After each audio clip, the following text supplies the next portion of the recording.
Welcome to episode number 19 of From the Bunker podcast. 19 weeks in, and week number 2 at our new start time of 6 p.m. on Wednesday nights.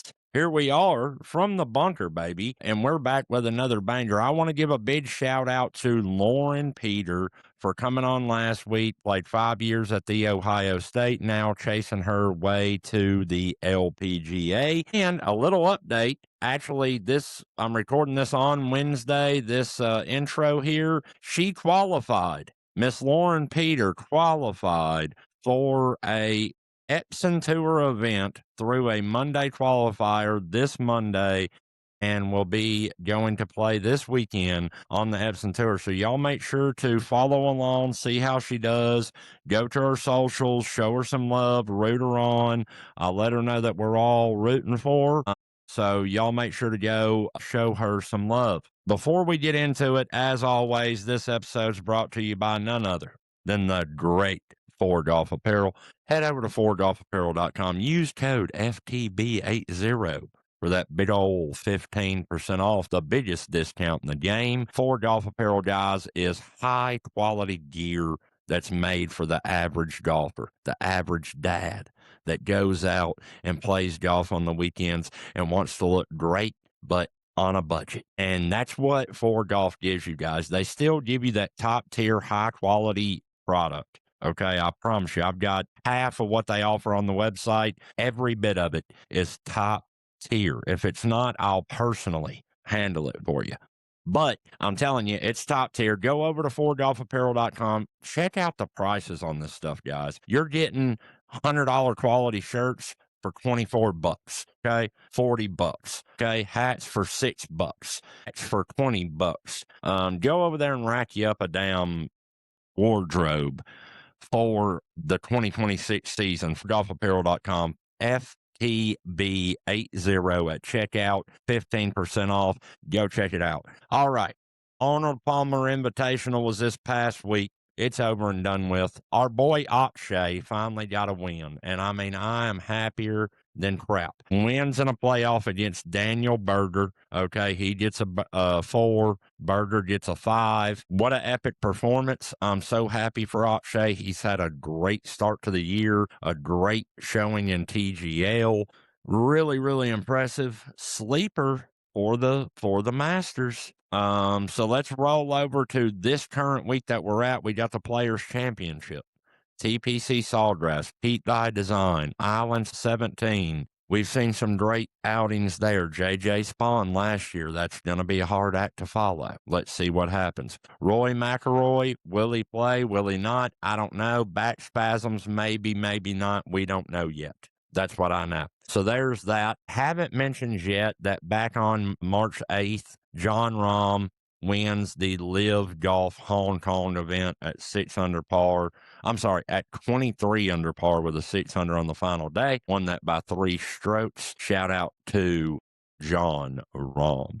Man, Scotty's still struggling. I don't know if y'all noticed, but Scotty's had a rough start to the year. And there's some guys, though, Morikawa, Akshay, Ashtray. And there's some guys that are playing really, really good golf that keep an eye on them.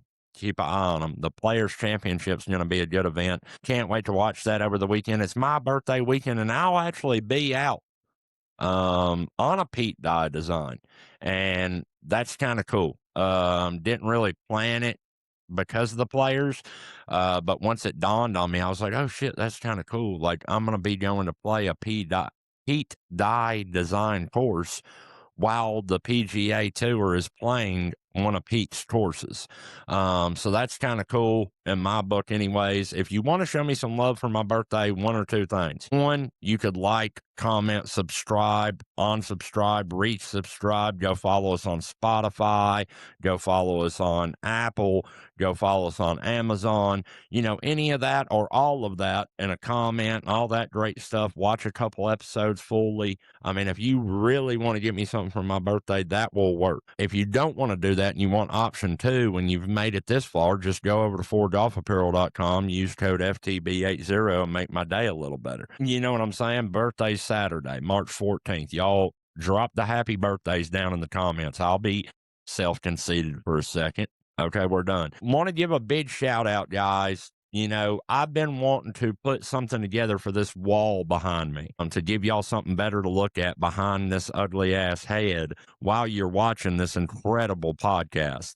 And right now we've got the legendary Masters flag up there, but I want to really make it pop and really have a great backdrop. So I put it out on my socials, and I believe mentioned it on one of the episodes that I was looking for courses that would send me pin flags. Haven't got from 2 yet that are coming, so I'm going to wait for them to get here before I give the shout out. But not because I need the flag, but because I want to show y'all the flag when I give them the shout out. But this week I got one in the mail from Meadow Valley Golf Club in Middlebury, Indiana. So if you're out that way, if you're nearby, if you want a golf trip, check them out. Super, super awesome guys over there. Okay. Super awesome guys.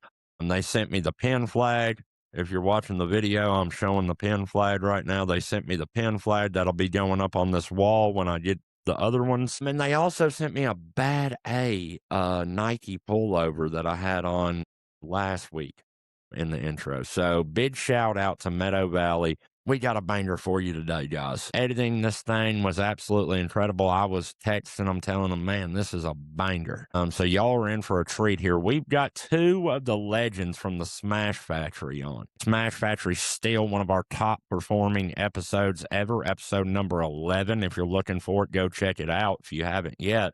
But we've got 2 of the members of the Smash Factory on, two of my good buddies that I've met through social media golf, and want to give a big shout out to them for being great sports and coming back on and sharing their incredible stories. We got JB Course Record, the winner of the first annual Small Creator Classic, and we talked to him about, you know, how he feels about that and how he feels about coming to defend the title. And then we have Mr. Neighborhood Golf Pro himself on. Me and him grew closer after the Classic, but absolutely incredible dude, incredible story, absolute stick, both of them, JB and Neighborhood. I would take them on my golf team any day. So y'all are in for a treat. I hope y'all enjoy this episode. Like I said, if you don't mind, drop a like, drop a comment, drop a subscribe, hit that bell button so you know when we drop them. New drop time Wednesday at 6 p.m. Enjoy this banger from the bunker with JB Course Record and Neighborhood Golf Pro from the Smash Factory. Guys, real quick before the episode, I want to tell you about Swing City Golf in Bowling Green, Kentucky. Now, look, this is a place that you can take the entire family. You want to golf, but the wife is hungry? That's fine. You want to golf, but the kids are hungry? That's fine. You want to golf, but the kids and the wife is hungry? That's fine. They got a kids menu. They got a full menu. They got a full bar. So dad can have a beer. Mom can have a cocktail or one of them little umbrella drinks. Kids can have the chicken nuggies, the chicken tendies, the burgers, whatever it is, hot diggity dogs, while you're slapping 376-yard bombs on the TrackMan Sims. Okay. Tell them From the Bunker sent you when you go. Okay. Go see my guy, John, and Aaron and everybody over at Swing City. Incredible staff, incredible food, incredible environment, and incredible technology. Go see them. Their information will be down in the description. Welcome back to From the Bunker, guys. Today we've got a fun one for you. 2 absolute sticks joining the show. We've got JB, the multiple-time club champion, the Small Creator Classic first annual champion, state podium finisher, current top 15 amateur in Georgia, stellar record, loves spaghetti, and loves the press. Brad, Mr. Neighborhood Golf Pro here, Tri-State PGA Junior Player of the Year, D2 National Championship competitor, and a former pro. Welcome to From the Bunker, guys. This isn't your first time here. These fellas were both on the Smash Factory episode, but we wanted to hear more from you, so we brought them back. JB, Brad, thanks for coming on. Hey, thanks for having us. Yeah, man. Glad to be here. Absolutely. These first few questions, I'm going to ask both of you for a short answer. Start with you, JB. Who do you think's the better golfer between you and Brad right now? Well, I'm 1-0, ain't I? Numbers talk. He's got me there. Hey man, when I got my best stuff, there's not many guys that can do it. That's true. Nah, Brad is an incredible golfer. He's got some game, but I'd have to pick myself. I love that. Brad, what about you? What do you think? Hey, he picked himself. I'm gonna pick myself, my man. You know, I'm a competitor.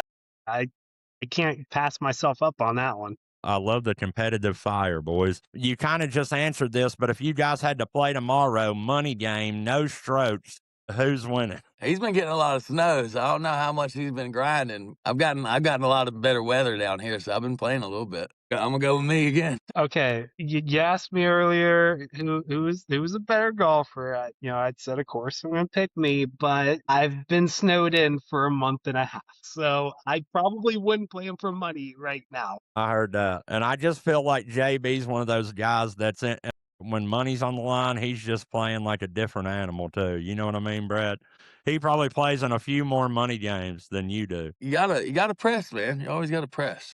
I would probably have to press like 15 times in that match right now. I heard that. JB, we're going to start with you and get your story, buddy. What's the first moment you realized you were actually better than most people your age whenever you started getting good at golf? Pretty early, I'd say. I grew up around and at the golf course, smacking some balls around at 3, 4, 5, 6, all the way up to about 10 or 11 is when I got serious with it. And my dad would take me out to our church league, and it was a points game. Bogeys, 1 point, par 2, all that. And within a year, I was having to pull 9 points. So I was a bogey golfer within a year at like 11 years old, and kind of just went from there. That's incredible. Wish I would have took the game serious sooner. Being a 3-time city champ and nearly winning states, did that fuel you or haunt you when you nearly won state? That's a deep one there.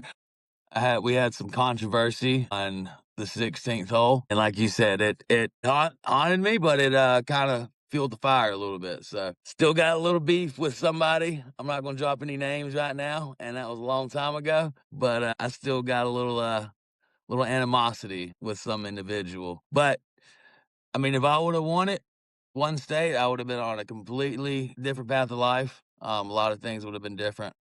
So I'm very happy with where I'm at right now. So can't think about all that, but I'm glad to be where I'm at right now. Yeah, everything happens for a reason. You know what I mean? And I believe from the little bit that I've got to know you that you're a guy that believes that. So there's a reason, but I can completely understand it haunting you and fueling the fire. How did playing in the Nike Cup team environment sharp your mentality? That was a really fun event. It was a Ryder Cup style. It was the top amateurs in Georgia versus the top amateurs, junior amateurs in Alabama, and it was really really fun. I think we had 5 matches, individual, and then some team events, but just being able to play against our rivals, next door, a state over, and they have some really good talent over there. Go Dogs! But just being able to compete against the top amateurs in that state at that time was, like you said, really sharpening the tools, and being a junior golfer and getting into that intense of matches at that age really helped define my game moving forward. That is absolutely awesome, JB. I did not even know that was a thing. So that sounds like a absolute fun time. When was that? Do you remember it vividly? When was that? How long ago? What age were you? It was a while ago. I think it was 2008. So shit, a very long time ago. Right. Yeah. But we played that. I played that tour. It was a Canongate tour. Y'all might have heard of that, Canongate. I think they're in Georgia, South Carolina, North Carolina, maybe in Florida somewhere.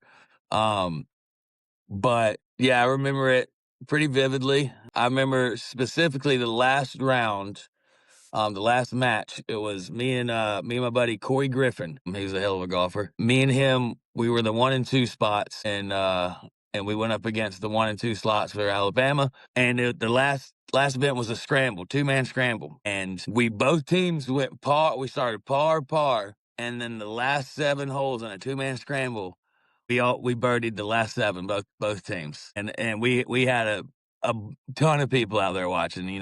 Once the galleries, words gets moving, everybody. It was a hell of a match. I remember the best shot was a par 3, number 8, and we were matching each other. 6 birdies in a row. We get an 8, par 3. They hit it like 3 feet, and my buddy puts it in the left bunker. I put it in the right bunker. Mm. And it's like an impossible shot. From the bunker, JB, what did you do? From the bunker, I hold it out on a double green with like 100 people watching. Hold it out of the bunker. Go in. And then went and got my ball, picked it out of the hole, picked up their coin, handed it to them, and walked to the next tee. And That a boy. that was a really fun moment. That sounds awesome, man. You've been thriving under pressure for a long time, it sounds like. So that's super cool. Now, we're going to talk about college a little bit. Where did you go to college? And was it a scholarship, a walk-on deal? How did your college golf career kind of start? So I started out at Gordon State College in Georgia. Started there, played 2 years there, then transferred to Georgia College in Milledgeville, both scholarships. They have the academic scholarship.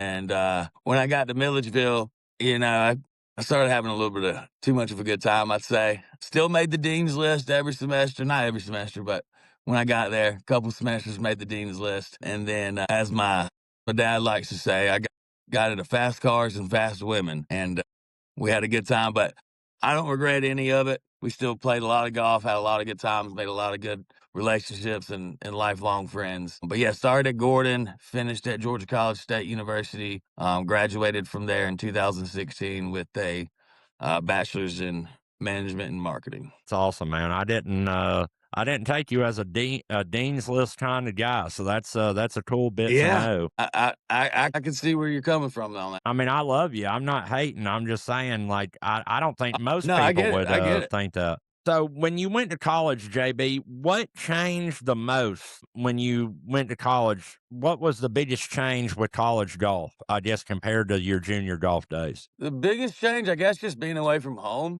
and having to be on your own for the first time, and then it just really being completely and 100% on you. Once you move out and you get your own spot for the first time, you can basically move how you want to. But just having to realize you're there for a reason, and even if it's 32 degrees and cold and rainy, you gotta get out there, at least go practice some short game if you're not going to play. But just having to keep the grindstone down and keep pushing on that. Yeah, I'm sure you put in a lot of work. I mean, your short game is impeccable. Most people would probably think you're just a long hitter. And I think in the Smash Factory episode, I asked you a question and you kind of said, like, I think my short game probably is the biggest surprise to people.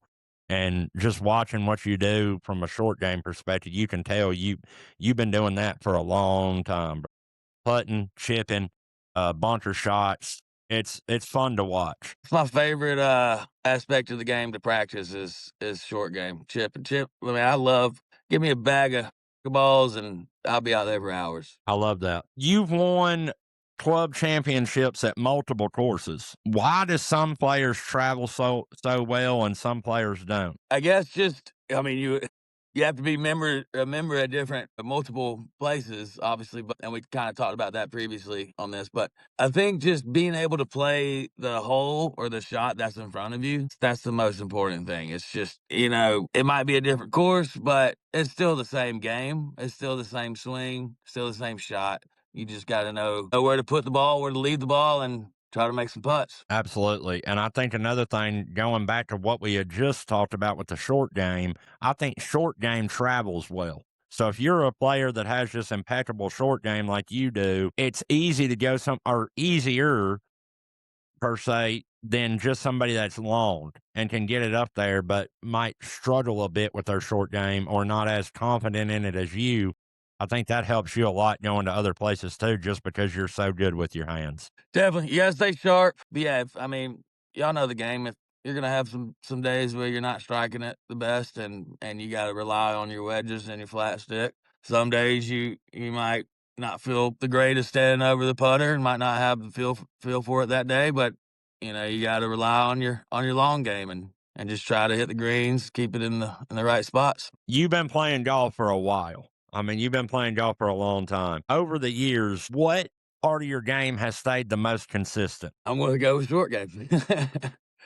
Like we were just talking about. It's funny. Once I graduated college and got done playing college golf, I got tremendously better because just the mental aspect of it. It was such a grind. Like I said, if you got to get out there and hit your balls, put your reps in. It is a grueling experience. Anybody that's been a college athlete knows that. But we all loved it. Well, most of us loved it. Um, it's a great thing. But again, I would say probably short game. But going back, like I said, once I graduated, I got a lot better just because I was able to, I guess, swing freely, I guess you could say, and stop having to worry about what could happen or what would happen, and just falling back, and it was a lot more fun as well. I started enjoying the game again, and that's I got a lot better, but that was fun. That was real fun. It's funny that you say that about the mental part of the game once you got to college, because just recently we had on Katie Craig. I don't know if y'all had the chance to listen to that one yet, but she was a elite college golfer up here at Western Kentucky at our D1 school here in Bowling Green. I think you might have spent some time around that area. But anyways, she was, she set damn near every record for the girls' team. I mean, the girl is absolutely insane at golf, and now she's designing golf courses. But Damn.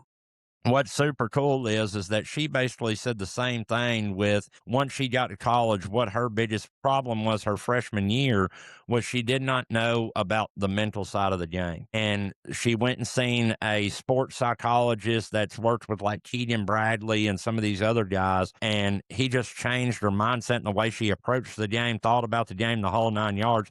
And that's really what made her career. She gives all the credit to that tweak really projecting her to become a conference championship and lead her team to beating a school like the University of Florida and things like that. So it's super cool Wow. that you say that, because, somebody else that's, done it kind of the same thing, so it's a consistent thing. And I think that's a part of the game that none of us talk about enough, is the mental side. Most of us weekend golfers, if you will, or whatever, which I know you play a lot more than a weekend golfer, but you don't even think about the mental side of the game. You just kind of go out there and play, you know? Yeah, it's a tremendous amount, part of the game. I'm sure y'all have all heard the quote, "It's a 6-inch game right here." But if you gotta be in the right mindset, and if your approach is off mentally, you're gonna struggle. And with this being probably one of the most mental reliant sports there are out there, or there is out there, but you gotta stay sharp. That's awesome that she got that, connection and linked up with that guy, and that's awesome that worked out for her. JB, at this point, what motivates you? Is it winning? Is it beating the shit out of people? Is it a personal standard? Is it winning money games? Like, what's your golf mental like right now, or your focus? Trying to grow my brand, and our James brand at the Smash Factory, 2 E's, the Smash Factory. So, golfer game, y'all go check out Josh's everything. Thank you, man. New Year came around, everybody puts their goals out. I made a list. Obviously, I want to be the best golfer I can be, and I believe that I'm really good. Um, I got a lot of game. I put on that list to win the Georgia Amateur and the Georgia Mid Am this year. So I want to be, the best individual golfer that I can be, and then try to go win some GSGA, USGA individual stroke play, match play events. That's the big goal, as well as, growing the brand, building relationships with people such as yourselves, and just having fun with it and enjoying the ride. I love that, man. And you do have the talent. So I look forward to seeing what you pull off this year, but you've got it. And you'll get there. You're still a top 15 amateur in Georgia, inspiring and pushing to be number one. How do you stay competitive against younger players? I put a lot of reps in. I've had some experiences that they probably have not had at their point in life. And then I believe I can beat anybody. So when I tee it up, it doesn't matter if it's Scotty Scheffler. He's probably going to win. But I'm going to have the mental fortitude that I'm coming out there. If I bring my best stuff, nobody can beat me. I love that. That's the attitude you have to have when you're playing golf at that top tier level. Like, if you don't have that, if you don't have the competitiveness to think that you can go out there and beat anybody, anytime, anywhere, you're never going to be great. I mean, you ask anybody on the PGA Tour, 9 out of 10 of every one of them you ask is going to say they're the best golfer on tour. And they're probably, one of them could be ranked 99 in the world, and they would still tell you that they're better than any of the other ones in front of them, that it's bullshit. So, You have to have that mindset. last one for you on your story, JB. Of course, tournament I held last year, we started it for all of us, for the people listening, the Small Creator Classic. You came up to Franklin, Kentucky, absolutely dominated at that tournament, shot a unofficial 57, probably would have been like a true 60-62 round if there wasn't any gimmicks.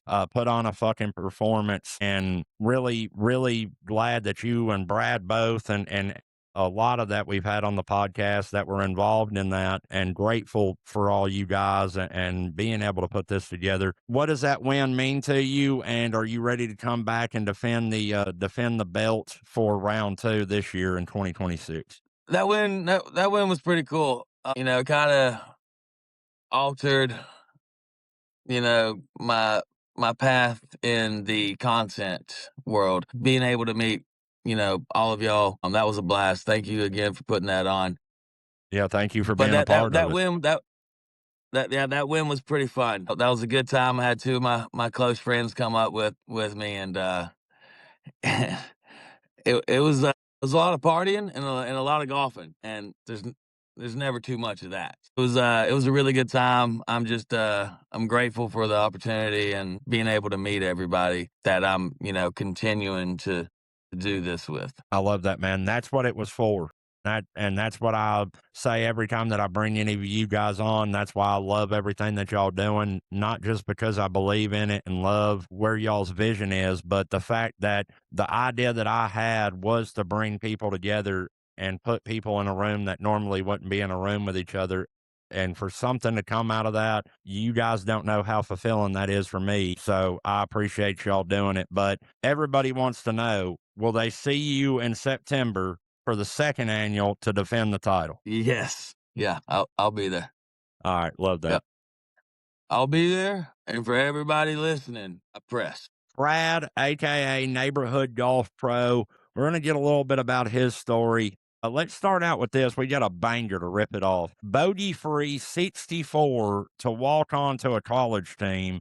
You had touched on this on the Smash Factory episode, but what was that day like mentally? I mean, it was a blur. Like, it was one of those times where you just black out and you just play golf.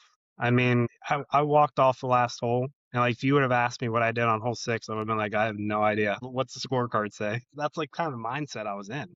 They call that being in the zone, and it was just every single shot was where I wanted it. The cup looked like it was the size of a garbage can. Nothing could go wrong. That's fun. I love that. And I hear a lot about this zone. I don't know that I'll ever find it, but if I do, boys, I'll call you and let you know. But yeah, You might be pressing.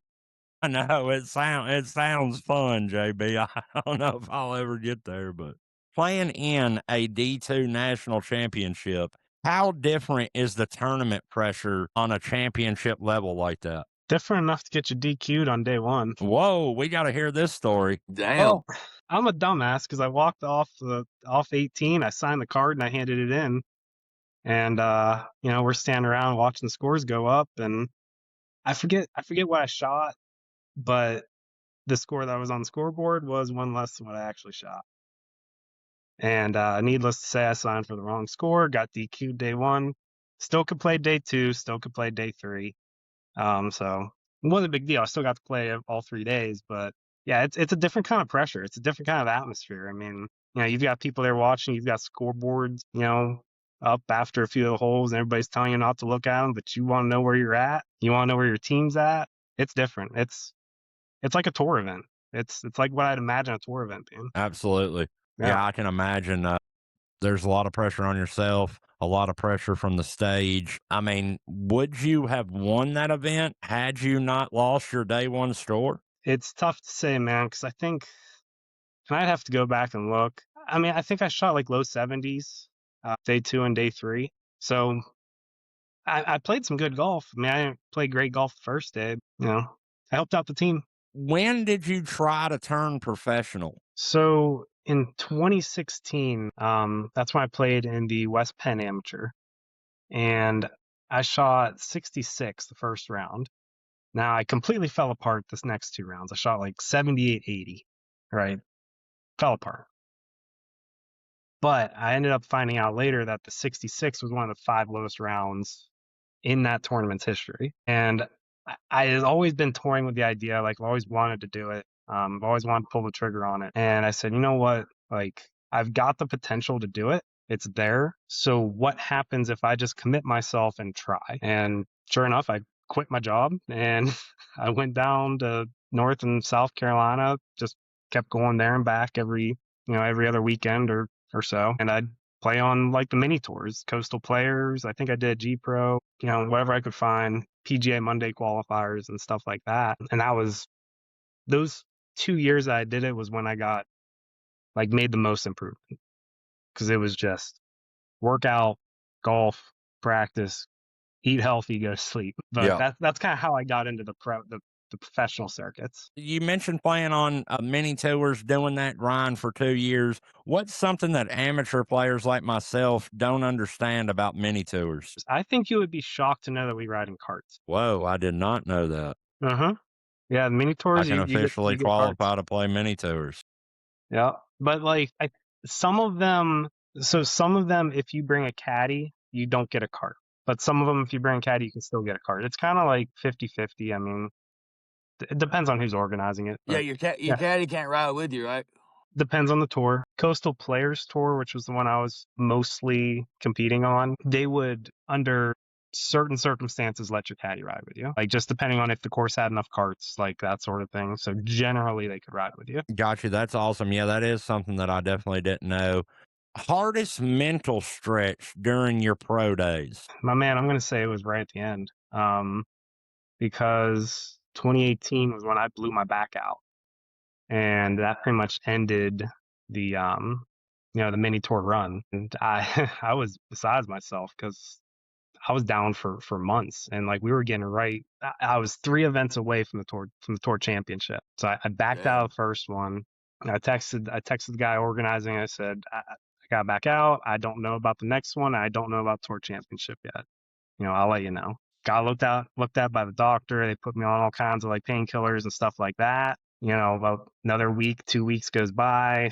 Still can't walk. Still can't get out of bed. Can't do anything. Text him. I said, "Listen, man, I think that's it." Sure enough, money ran out, and I was getting rusty, and spent the next like 4 or 5 months not being able to golf. That was the toughest part of it. Yeah. It was most of the fall into and through winter. Because I remember coming out of winter on the other side in like early spring, trying to play my first round of golf. And like I still at that point couldn't like lean over like to take a swing. And I remember first tee shot, I rolled it off the tee box. And I'm like, when was the last time I did that? I think I shot 45 for 9 holes on my home course at a municipal track. Yeah, that definitely sounds like it was a shitty situation with the back deal. I know I've struggled with some back issues, so it can be tough. And then another thing that you mentioned was running out of money. And this was something that I mentioned on a recent episode too, but it's like, you see some of these content creators, we're in the content world, and we see some of these guys like James Nicholas, Ben Griffin are 2 of the bigger, more successful ones that put it online, the money that they're spending to go compete. And it's like, if you don't win, you're losing money, dude, or if you, Yeah. especially on the lower levels, like Oh, if yeah. you're not winning or finishing top like 3, you're probably going in the red, man. Like it's Yeah. expensive to go chase your dream in anything, but in golf for sure. And listen, I loathe this guy entirely. And I think JB might know who I'm about to talk about, but Mr. Carter, DOD King, loathed that guy. But he did a little thing where he was like, for $40, I'll go down, play in this event. He sleeps in his car, all that. Like, okay, I actually respect that. Don't like the guy, but I respect it. That's literally what it's like to try to compete and to try to make that happen. Yeah. And Carter, quit dodging me if you're watching this. For real. Clip that. I would beat that guy about 15. Oh, no doubt. No doubt. Absolutely. You'd beat most of the YouTube golfers by 15. I'll tell you what, Carter, if you're watching this, me, JB Adam, me Jedi. You take your pick of who you want from the Smash Factory, and we'll come play your ass. Anybody you want Carter to bring. and Big John. Big John, bring it. That wouldn't be fair. No, But we'll give him no. some strokes or something. From the bunker can come out there and do the play-by-play and the broadcast coverage. But yeah, DOD team, you heard it here first on From the Bunker. The Smash Factory wants that smoke, and come get it. Come get it from them. Come get it. Let's talk about the U.S. Open qualifier. Tell us the story of the U.S. Open qualifying playoff. What do you remember most? Oh my goodness. Well, I want to give a little bit of a backstory on that because I actually played with a content creator in that event. Blew up after that, but shout out Jeg Coughlin, Jeggy from the Lads. Played with him. Yeah, I played with him that round. Super cool dude. Super cool dude. I think he shot like 72 or 74 or something like that. But absolutely joy to play with. Great guy. But yeah, shot 69, tied for third. 5-man playoff. When we sat around for about an hour waiting for the final groups to get in and see who was all going to be in it. Get out there. We go to hole 10. This was at Westfield Country Club. Not exactly sure where out in Ohio that is. Hole 10's a little dogleg left, par 4 over a bunker. Downwind. Earlier in the round, I drove it right over the bunker, had like flip wedge in, made birdie. I'm like, all right, let's just do that again. Like just cut that corner, get a 60-degree wedge in, throw in 10 feet, try to make a putt. Yeah, well, I don't know if I caught it good enough, or I don't know if the wind shifted because it plugged right in the lip of that bunker.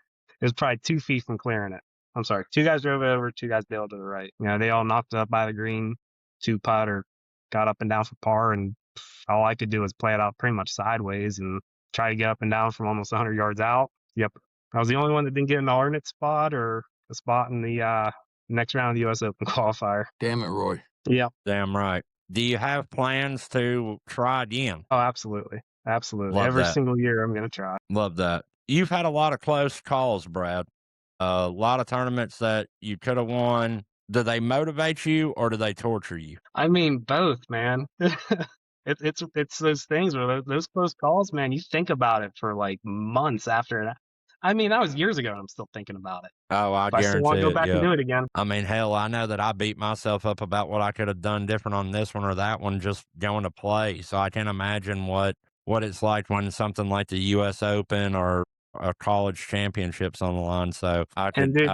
This is only a few stories. I've got so many more that I could tell on like, Monday qualifiers that I was like a shot out, or at pre-qualifiers again, Monday qualifiers I was a shot out on, and dude, so many. Yeah. Looking back, Brad, on everything that's happened, I mean, would there be anything that you would do differently if you could restart your career? Yeah, I would probably stay in college for an extra 2 years and probably take it more seriously. That's what I would do differently.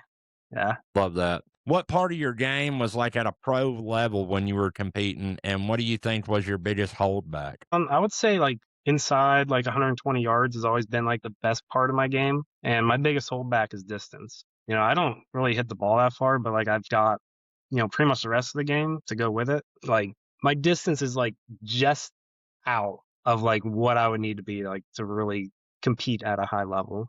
I carry like 260, 270. Like the tour guys are 280 at least. You hit one like 320 at the Small Creator Classic to win the fucking long drive contest. Dude. See, that's the problem though. Like I can do that once, but I can't do that again and again and again. I heard that. I missed it by like 6 inches on that hole. Are you serious? No, I was 6 inches in the rough. Okay. Okay. I was down there. What would you say that pros have that elite amateurs don't have? I think it's a few things. I think it's the ability to kind of turn it on when you need to. I think that's number one. I think a lot of amateurs, like coming down the stretch, they'll more or less likely falter or kind of make mistakes where, a lot of the pros, that's when they're going to hit their best shots coming down the stretch. And I think number two, short games. Every single pro out there has like a better short game than an amateur. I mean, they're impeccable. I played with one guy. Shout out Courtney Bryson if you're watching this. He played in a couple U.S. Opens, I believe. And dude, he got up and down from the craziest spots that you could imagine. I mean, he would be short-sided on a downslope, and he would chip it or flop it or however he did it. I don't know what he did, but he 15 feet past and then just make the comeback like it was nothing. So that's one thing that separates them as well. Another one is probably practice routines, knowing how to practice. A lot of amateurs just go out, beat balls, and Yep. there's not a single pro out there that just goes out and beat balls. They're working on something. They're doing drills. They're trying to correct something, or they know how to practice. That's a great answer. Yeah, that is a great answer. And the last one for sure, like that's one thing that I've been trying to work on is when I do find the time to dedicate to practice, like trying to go practice with a purpose, like Practice not with a just go purpose. out, yeah, not just go out and beat balls, like go out and I'm going to hit, this shot with my 7-iron here, then I'm going to hit this shot, then I'm going to hit this shot, then I'm going to, chip this way, chip that way, whatever. Like I'm trying to put some sort of purpose on it where I'm not just, okay, here's a bucket of balls, let me run through my clubs and be done. Like Yeah. I'm starting to step back, take my time, try to look at a shot, hit what I want to hit, and have some purpose behind it. So yeah, Yep. that makes total sense. Real quick, that I like to tell people is a lot of amateurs, they go to a driving range and the first thing they do is they buy the biggest bucket that they can get. I challenge every single amateur watching this. Instead of buying the biggest, buy the smallest and make that bucket last as long as you would a large.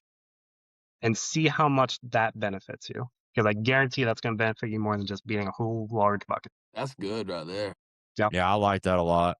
Yeah, Yep. and that would give you purpose because to make it last, you've got to step back and take every shot like you're, like you have a tent to it, to make that last. So, yeah, I could see what you mean there. That's really, really good. Between every ball, just do like a drill, like work on some sort of position, whatever you're trying to accomplish. Like take some time in between each ball and work on that. Yep. I'll go back and forth with you guys on a few here. I'll start with you, JB. What separates scratch golfers from plus handicaps mentally? Scratch from plus mentally, probably just that barrier itself, getting over that hill. Because I feel like if a lot of guys that you see all these content guys that are road to scratch or like I'm working to be a scratch.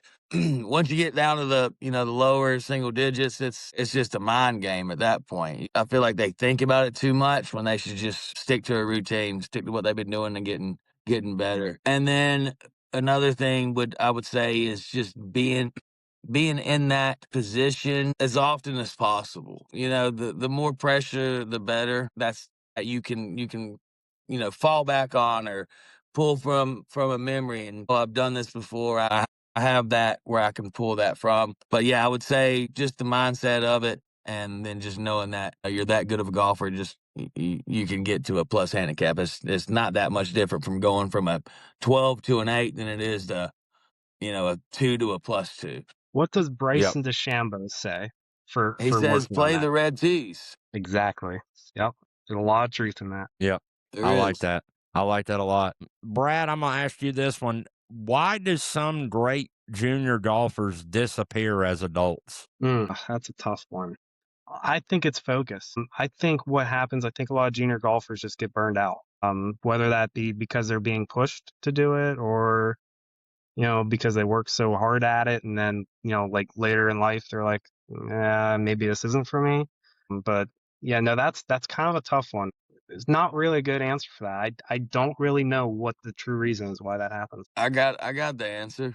It's one word: life. Yeah, I mean, Yeah. in all honesty, yeah. I mean, you get out of school, you get a job, and then now you're working your 9 to Have a 5, and family. when's your time to work on golf? And like I said again, like I mentioned earlier, like my dad said, everybody thought when I was 13, 14, 15, 16, I'm like, I'll tell my dad, oh, he's gonna do it. He's gonna go pro. He's gonna be on the PGA Tour. My dad always tell me he hadn't met fast cars and fast women yet, and he's spot on with that. JB, is golf talent or discipline? Talent, firstly, you have to be an athlete to be, if you want to be up here, you have to have something inside you that other people don't have. But not to take away from discipline. If you want to be even higher and better, you have to have that. And that's what makes, the great players great and the good players good. Yeah.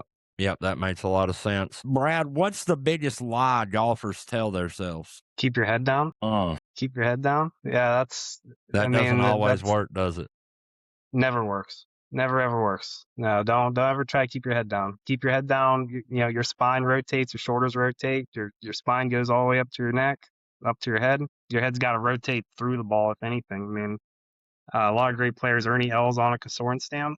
If you pause, David Duval was another one. I mean, one of the best ball strikers, probably to ever live. I mean, he's up there. You look at him at impact, he's not even looking at the ball. Love that. That's a good one.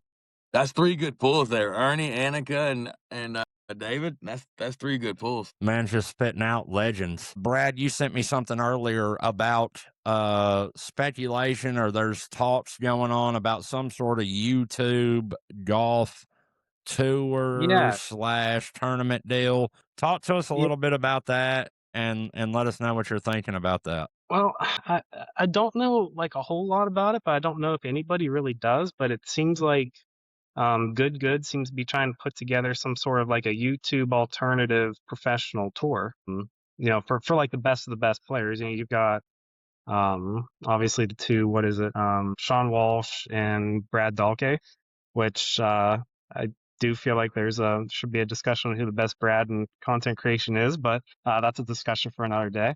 But yeah, I mean, I think it could be something really cool. But what I'm going to say is that and I'm going to do a little Taylor Gooch comment here. If the Smash Factory isn't invited to one of these events as one of the fastest growing YouTube pages right now, there should be an asterisk next to every winner of every event. Putting that out there right now. I agree. There's some JB, sticks on the team. You agree? I do. And I'm telling you, there's some sticks on the Smash Factory team that I think could possibly make the top 10 list of handicaps on YouTube golf. I agree. Yeah, we got some players over here at the Smash Factory with 2 E's. At the Smash Factory, TikTok, YouTube, Instagram, Facebook. Y'all check us out. Oh yeah. Guys, wherever you're getting this episode, the links to go check out the Smash Factory, JB, Brad, myself from the bunker will be all down in the description wherever you're getting this. A couple more for you guys. I'll get an answer from both of you on this. What keeps you addicted to golf today? After all y'all done in your golf careers, what keeps you playing today? What keeps me addicted to the game of golf? The love and passion I have for it. It's much more than a sport. It's a way of life. If you're a golfer, you know this. If you grew up around the game, at the golf course, at the country club, it's in your DNA. And I feel sorry for the guys that got into the game a little bit too late, and I know they feel sorry for themselves as well. I do. But no, it's a way of life. I'm blessed to have the opportunity to tee it up as much as I do. Love that. Bradley? I mean, for me, it's just, keep pushing, keep trying to get better. I mean, it's like we talked about earlier. I've been on the cusp of making it so many times and just keep falling just a little bit short. So it's always just trying to find that one thing that's going to put it over the edge, that one thing that's going to get you there. It's the most fun sport there is out there. I mean, you can play it anywhere. I mean, there's courses everywhere, and the camaraderie is fantastic as well. I mean, we've got a great group of guys and got a great friend group. So, hey, it's what's not to love about it? You'll never master it. It's a game of imperfection. You'll never win golf. That's true, boys. It's the closest game to life, ups, downs, twists, turns. You can't ever figure it out. You're never going to get it right, but man, is it a fun fucking ride. It's never boring. It's never boring. That's true. It's never boring. Yeah. Right. Even when I play like shit, I still have fun. So it's far from boring. Well, boys, this has been an incredible episode. I appreciate you both for coming back on. Of course, they were part of our biggest episode yet, the Smash Factory episode, where we had 6 out of the set, or 5, I think, out of the set of 6 people on from the Smash Factory, trying to get everybody on, kind of by themselves in a way to get their story. So glad that I was able to get JB, Brad back on. We had Miss Kelly Rudney on with Adam a couple weeks ago, and now we're bringing you these 2 guys. Now we got to get Weightless and Jedi on here, but Appreciate y'all coming back on and sharing your story. It's been a hell of a time. Like I said, if you want to find JB, the Smash Factory, Brad, myself from the bunker, everything's down in the description. Boys, any final thoughts? This is awesome. I appreciate it. It was good hanging out with y'all. Yes, sir. Let's run it back. Yeah, y'all go check everything out in the descriptions. Click those links, drop them follow, subscriptions. Brad, you wanna say something, and then you maybe want to mention what that hat is? Yeah, I would Oh, love yeah. to mention what the hat is. But first, of course, I'd like to thank you, Josh, for having us on again. I mean, I have a blast every Absolutely. time I'm on here. It's a blessing to be on here. I really appreciate it. Helps with the reach, helps thank you, man. everything. Yep. And like give a shout out to Buckafogie. Check out the hat, snapback. Check us out, buckafogie.com. I can maybe get you to put that link in the description. Yeah, absolutely. All right, guys. We'll see y'all next week. We're out. Peace.